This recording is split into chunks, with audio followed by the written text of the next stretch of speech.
ఆంధ్రప్రదేశ్లో చూసినట్టయితే ప్రముఖ లీడర్స్ మీద రాళ్ళదాడి జరుగుతుంది. మొన్న జగన్, నిన్న చంద్రబాబు, పవన్ కళ్యాణ్ మీద.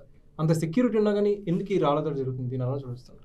ఒకటి కార్తీక్, ఈ పాదయాత్ర చాలా స్వేచ్ఛగా చేస్తారు. కొన్ని వందల మంది, కొన్ని వేల మంది. ఎట్లా ఉంటుందంటే, ఒక లీడర్కి సెక్యూర్గా ఇంటెలిజెన్స్ ఉంటుంది. ఆ ప్రదేశంలో పాదయాత్ర చేస్తున్నాడంటే ముందుగానే ప్రీ ఆక్యుపై చేసుకుంటారు.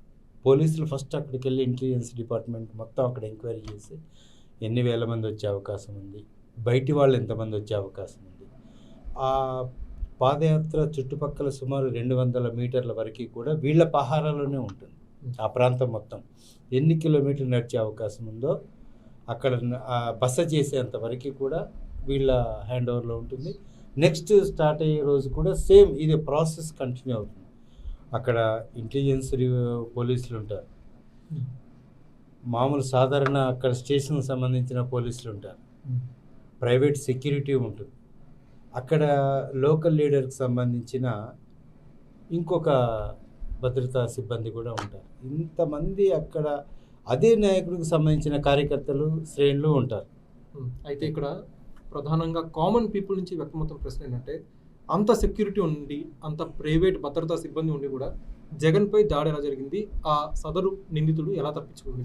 కరెక్టే, జగన్ మీద ఇది ఒకటోసారి కాదు, మొదటిసారి అయితే కాదు. గతంలో మనం విశాఖ ఎయిర్పోర్ట్లో చూసాం.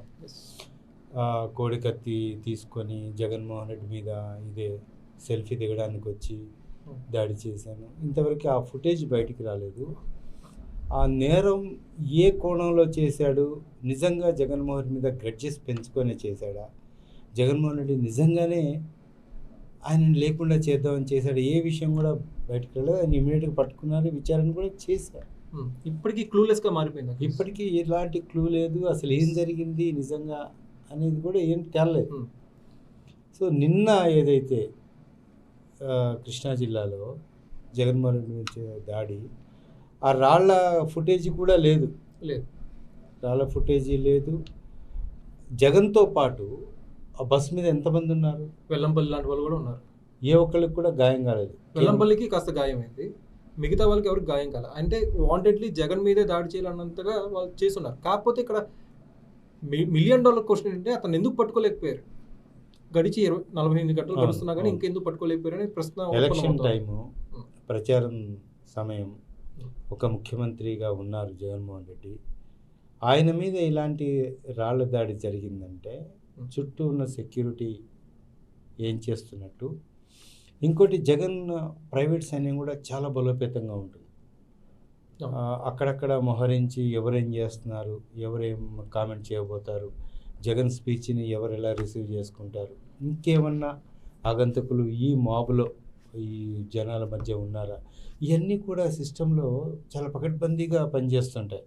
ఇవన్నీ కాకుండా పోలీసులు, టాస్క్ ఫోర్స్ వాళ్ళు, ఇంటెలిజెన్స్ వాళ్ళు, ఇంకో ముఖ్యమంత్రి కాబట్టి ఆ స్థాయిలో ఉంటుంది. కానీ రాయి విసిరిన అతను ఎందుకు చిక్కకుండా మాయమయ్యాడు అనేదే ప్రశ్న. సీరియస్లీ నిన్న చంద్రబాబు మీద దాడి జరిగింది, పవన్ కళ్యాణ్ మీద కూడా కొంత రాళ్ళు వేసే యత్నం చేశారు, వాళ్ళు కూడా ఎవరు దొరకలేదు. లీడర్స్కి ఎందుకు ఇలా జరుగుతుంది? వాళ్ళు ఇంకా ఈ క్యాంపెయిన్లో వాళ్ళ స్ట్రాటజీ ఏమైనా మార్చుకోవాల్సిన అవసరం ఉందంటారా? క్యాంపెయిన్లో స్ట్రాటజీ, ఇప్పుడు ప్రజా జీవితం, ప్రజల్లో ఒక సందేశం ఇవ్వాలి, ఎన్నికల ప్రచారం అన్నప్పుడు జనరల్గా ఇలాంటి ప్రచారమే ఎక్కువగా ఎంచుకుంటారు. ఎందుకంటే ప్రయాణం చేస్తూ మధ్యలో పబ్లిక్ గ్యాదరింగ్ ఉంటుంది, పబ్లిక్ చూడడానికి వస్తారు, ఏం చెప్తారో వినడానికి వస్తారు. సపరేట్గా ఒక దగ్గర బహిరంగ ప్రదేశంలో స్టేజ్ వేసి అక్కడ మీటింగ్ చెప్పడం ఒకటి, ఇట్లా రోడ్డు షోస్లో ఎక్కడైతే పెద్ద సంఖ్యలో జనం గుమిగూడతారో అక్కడ మాట్లాడడం ఒకటి. ఇవాళ మమతా బెనర్జీ కూడా సేమ్ ఇన్సిడెంట్ జరిగింది కదా. సో ఇవన్నీ ఇంకా మానుకుంటే మంచిది అంటారు. అవును, ఇది సెల్ఫ్ ఎజెండాలో భాగం అంటారా, లేకపోతే నిజంగానే ప్రతిపక్షాలు ఎవరైనా కుట్రపూరితంగా చేసిన అంశం అంటారు? ప్రతిపక్షాలు చేస్తే ఇంత సిల్లిగా చేయవు కార్తీక్. ఏదో చిన్న గులకరాయి తీసుకొని ఇసిరికొట్టి దాచుకొని 4 రోజులు వార్తల్లో ఇట్లా ఉండదు. గతంలో వైసీపీ నేతలే అన్నారు, ప్రజల్లోకి వెళ్తే మీరు మంచి పనులు చేస్తే పూలు పడతాయి, చెడ్డ పనులు చేస్తే రాళ్ళు పడతాయని. ఇప్పుడు జగన్ మీదే రాయపడింది. దీన్ని ఎలా చూడొచ్చు అంటారు?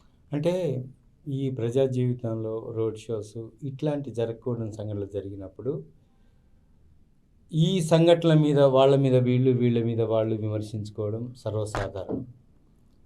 మనం ఇంతకుముందు అనుకున్నాం, అలిపిరి లాంటి దుర్ఘటన జరిగినప్పుడు కూడా చంద్రబాబు మీద విమర్శలు వచ్చాయి, ఎస్ విమర్శించారు. పవన్ కళ్యాణ్ నా మీద హత్య కుట్ర జరుగుతోంది, బ్లేడ్ ఒక బ్యాచ్ తిరుగుతోంది అన్నప్పుడు కూడా కొడాలి నాని లాంటి వాళ్ళు హేళనగా మాట్లాడిన సందర్భం కూడా మనం చూసాం. ఇప్పుడు జగన్మోహన్ రెడ్డి మీద జరిగిన దాడిని వీళ్ళు కూడా కాస్త లైట్గానే తీసుకుంటున్న పరిస్థితి అయితే కనిపిస్తుంది. నిన్న చంద్రబాబు కూడా చెప్పారు, ఇది ఒక డ్రామాగా అభివర్ణించారు ఆయన. పవన్ కళ్యాణ్ కూడా ఆ దిశగానే మాట్లాడారు. లోకేష్ కూడా తాడేపల్లి ప్యాలెస్ నుంచి వచ్చింది ఆ రాయి అని చెప్పి ఆయన కూడా ఒక ట్వీట్ పెట్టి ఆయన కూడా, అంటే ఒక రాజకీయ నాయకుడి మీద ఇలాంటి దాడి జరిగినప్పుడు దీని మీద ప్రత్యర్థుల నుంచి వచ్చే స్పందన కొంచెం ఇట్లా సెటరిటికల్గానే ఉంటుంది కదా. కానీ పవన్ కళ్యాణ్ మాత్రం దీనిపై స్పందించడానికి అంత ఇష్టపడట్లేదు. నిన్న ఆయన బహిరంగ సభలో కూడా మాట్లాడుతూ ఏమన్నారంటే, జగన్ మీద దాడిని ఎందుకంత హైప్ చేస్తున్నారు, ఇంకా సామాన్య ప్రజలు చాలామంది నలిగిపోతున్నారు, చాలామంది హత్యలకు గురయ్యారు, వాళ్ళు ఎందుకు పట్టించుకోవట్లేదు, కేవలం ముఖ్యమంత్రి మీద వచ్చిన దాడి జరిగితే దాన్ని ఎందుకంత హైప్ చేస్తున్నారు, లైట్ తీసుకున్న విధంగా పవన్ కళ్యాణ్ నిన్న స్పీచ్ డెలివరీ చేశారు. దాన్ని ఎలా చూడొచ్చు? పవన్ కళ్యాణ్ ఆయన రాజకీయాల్లో కాస్త అసహనంగానే ఉన్నారని చెప్పొచ్చు. ఆయన హెల్త్ కండిషన్స్ కూడా ఈ ప్రచారానికి అంత కోఆపరేట్ చేస్తుందంటే లేదు అనే సమాధానమే వస్తుంది. ఇక నిన్న ఆయన ఒక రకంగా వెక్స్ అయిపోయిన పరిస్థితే కనిపిస్తుంది రాజకీయాల్లో. చంద్రబాబు లాగా యాక్టివ్ కూడా ఆయన తిరగట్లేదు, జగన్మోహన్ రెడ్డి లాగా కూడా ఆయన బస్సు యాత్రలు వారాహి ఉన్నా కూడా వారాహి యాత్రను కొనసాగించడం లేదు. ఏదేమైనా సరే నిన్న జగన్మోహన్ రెడ్డి మీద సంఘటన, ఇది దుర్ఘటన మీద స్పందించడానికి పవన్ కళ్యాణ్ పెద్దగా ఆసక్తి చూపలే. స్పందించడానికి ఏం జరిగింది, దీని మీద విచారణ చేయాలి, ఇలాంటి సంఘటనలు జరిగితే ప్రజాస్వామ్యానికే గొడ్డలు పెట్టు, ఇట్లాంటి మాటలు ఏం మాట్లాడలే. ఎందుకంటే ఆయన కూడా ప్రజల్లో తిరగాలి, వారాహి మీద తిరగాల్సి ఉంది, ఎన్నో నియోజకవర్గాలు కవర్ చేయాల్సి ఉంది, ఆయన అభ్యర్థులను గెలిపించుకోవాల్సి ఉంది, ప్రచారం నిర్వహించాలి, ఏమీ లెక్క చేయకూడదు, జన సంద్రంలో తిరుగుతూ ఉండాలి, జనాల మధ్యనే వెళ్తూ ఉండాలి. కానీ ఒక కాంపిటీటర్గా ఒక జగన్మోహన్ రెడ్డిని స్ఫూర్తిగా తీసుకునే రాజకీయాలు ఎప్పుడు కూడా స్పిరిట్గా ఉండాలంటారు. ఒక స్ఫూర్తివంతమైన స్టేట్మెంట్ ఇవ్వదలుచుకుంటే జగన్మోహన్ రెడ్డి మీద జరిగిన ఇదే రాళ్ళదాన్ని ఆయన స్పందించాలి, దాన్ని ఖండించాలి కూడా. కాబట్టి ఇది ఒక నానా పులి కథ కింద ఆయన తీసిపడేశారు. అది కొంచెం కొన్ని క్రిటిక్స్ నుంచి కాస్త దానికి వ్యతిరేకత వ్యక్తమవుతుంది. ఎండ్ ఆఫ్ ద డే అది పర్సనల్ ఒపీనియన్. సో ఓవరాల్గా ఈ రాళ్ళదాడి అనేది భవిష్యత్తులో ఇంకా జరిగే అవకాశం ఉందంటారు, ఇక్కడితో ఆగిపోతుంది?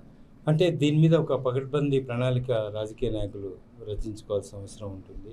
ఒక ఇంటెలిజెన్స్ వ్యవస్థను కూడా పటిష్టం చేసుకోవాల్సిన అవసరం ఉంటుంది. ఏ ప్రాంతానికి వెళ్తున్నారు, అక్కడ ఏ సెక్టర్ ప్రజలు గ్యాదరింగ్ అవుతుంటారు, వాళ్ళకి చెక్ చేయడం, వాళ్ళని ఒక చెకింగ్ పాయింట్స్ పెట్టుకోవడం, ఎవరు వస్తున్నారు, వాళ్ళ దగ్గర ఏమైనా రాళ్ళు ఉంటే సరిపోతుంది, అదే బాంబు ఉంటే ఆ సెక్యూరిటీ మెజర్మెంట్స్ పెంచుకోవాలి, ప్రతి ఒక్కరిని అక్కడ సోదా చేయాలి అని ఇలాంటి కొన్ని జాగ్రత్తలు తీసుకుంటే ఈ దాడులు ఆగే అవకాశం ఉంటుంది. Thank you sir. సో భవిష్యత్తులో ఏ ప్రజానాయకుడైనా కానీ సరైన ప్రివెంటివ్ మెజర్స్ తీసుకుంటే వాళ్ళపై దాడిని అరికట్టకుండా జరగకుండా జాగ్రత్త పడిన వాళ్ళు అవుతారు. సో ఓవరాల్గా ప్రివెంటివ్ మెజర్స్ అనేది ఇక్కడ కీలకంగా మారుతుంది.